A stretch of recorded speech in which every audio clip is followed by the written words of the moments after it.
మీరు చెప్పిన మాటల్లో కానీ గ్రౌండ్ లెవెల్లో ఉన్నది కానీ ఏంటి, కూటమి ఏమాత్రం అటు ఇటు అయినా జగన్మోహన్ రెడ్డి నంబరే పెద్ద నంబర్ అవుతుంది అనేది కదా మనం మాట్లాడుకుంటుంది.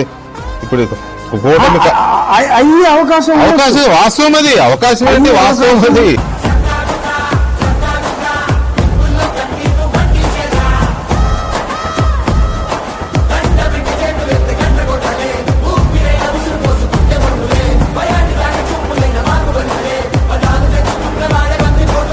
Over a period of time anti incumbency సహజంగా ఎవరికైనా వస్తుంది.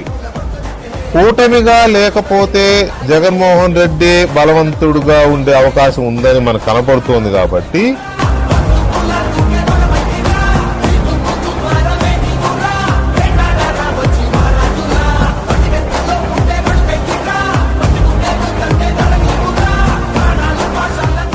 మీరు చెప్పిన మాట